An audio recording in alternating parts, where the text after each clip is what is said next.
In this video I will show you 16 tips and tricks that will improve your life in Minecraft 1.18. Hopefully you learn something new, so let's start with the first and a pretty insane trick.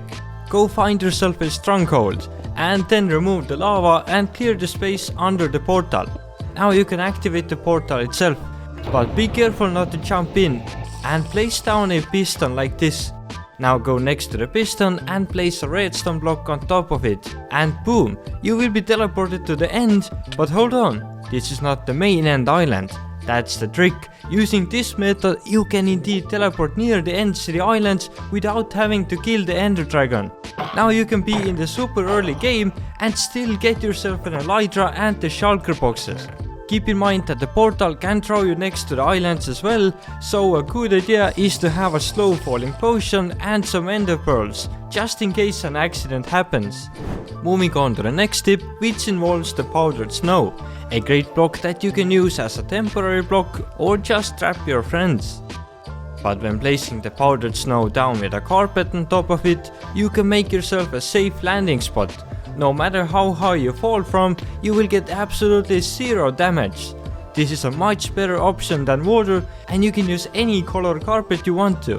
Now let's take a look how you can make a fence that you can jump over but the mobs can't. This uses another block from 1.17, the flowering azalea. Placing this down and making a fence helps you secure your base. You can easily just jump over it like any other block, but the mobs can't. Or you can build a wall around your animals and even they won't be able to escape. A great replacement to the regular fences. I think we all have built long railways coming from the caves to get up and down faster. But there is another way. Just use a minecart in a bubble elevator.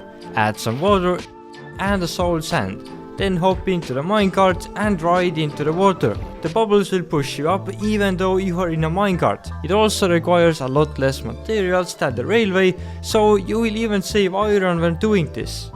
Using a trapdoor to get the Minecraft character into crawl mode is nothing new, and is pretty useful in many situations. But what if I told you that you can fit even through smaller gaps? Just place some snow layers like this and make a staircase out of them, and use slabs on top of them. Then use a trapdoor as usual and crawl up the snow. And just like that, you are now able to fit between half a block. You can use this to build a secret entrance or just impress your friends. In a recent video I showed you how to build a skeleton XP farm in under 10 minutes. And even though skeleton will probably drop the most useful loot, it can be made even more useful. Just go to the farm and add some powdered snow like this. With this setup right here, the regular skeletons will turn into strays. And strays have a chance of dropping you the slowness arrows. Just wait a bit and start killing them.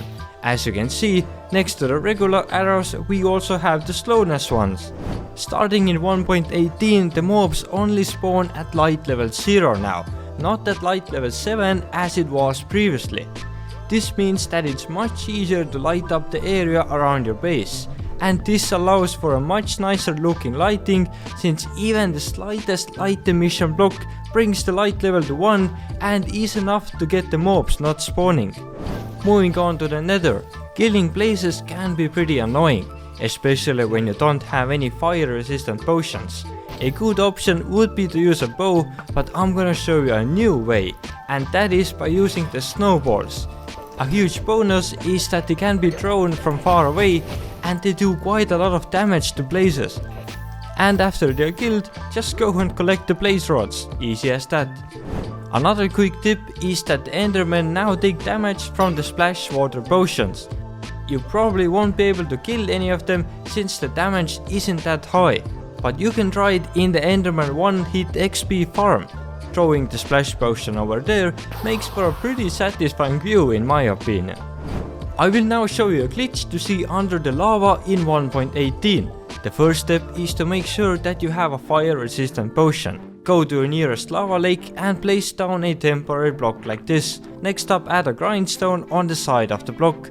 Drink your fire resistance and just jump in. Swim under the grindstone and crouch while holding spacebar. And boom, as clear as a day. A good trick to find some hidden ancient debris under the lava. let's stay in the nether and I will show you another trick. Most common way to get to the nether roof is to use some ender pearls and a ladder. But what if you don't have any ender pearls? Then don't worry, you will just need a boat and a composter.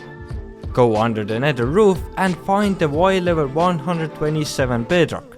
Place a composter right under it like this and the boat under the composter. Hop into the boat and come out of the boat and quickly jump to not take any damage. You will be on the nether roof in no time. Just remember to also bring some obsidian so you can make a portal and get out of here as well. Another new item added in 1.18 are the glow berries, a new type of food that also gives a lot of light.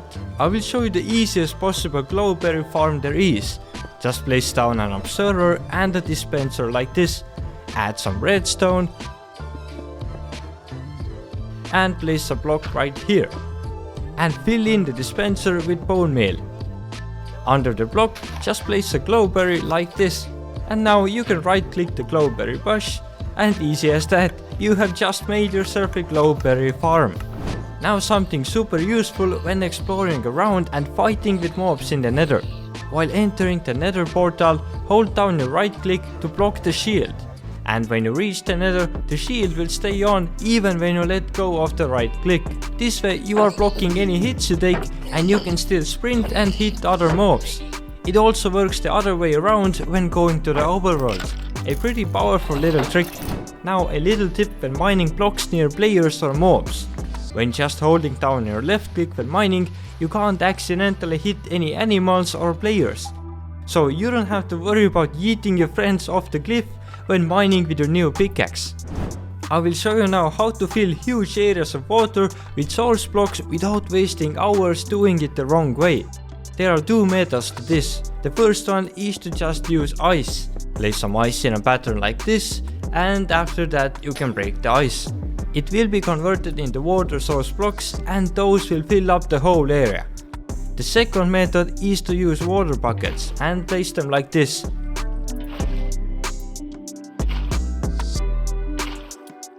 Then use the kelp to convert those pillars into water source blocks. This will fill the whole area up and even with water source blocks.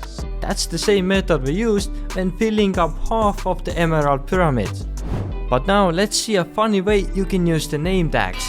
When using the English version of Minecraft, we can't name a name tag, since it's already titled like that. So to fix it, change the language to something else. Now go back into the game and rename it to name tag. And change the language back to English. Now you have a name tag that is called name tag. And you can use it on mobs or animals to make a pretty funny view. Hopefully you learned something new. Thanks for watching. See ya.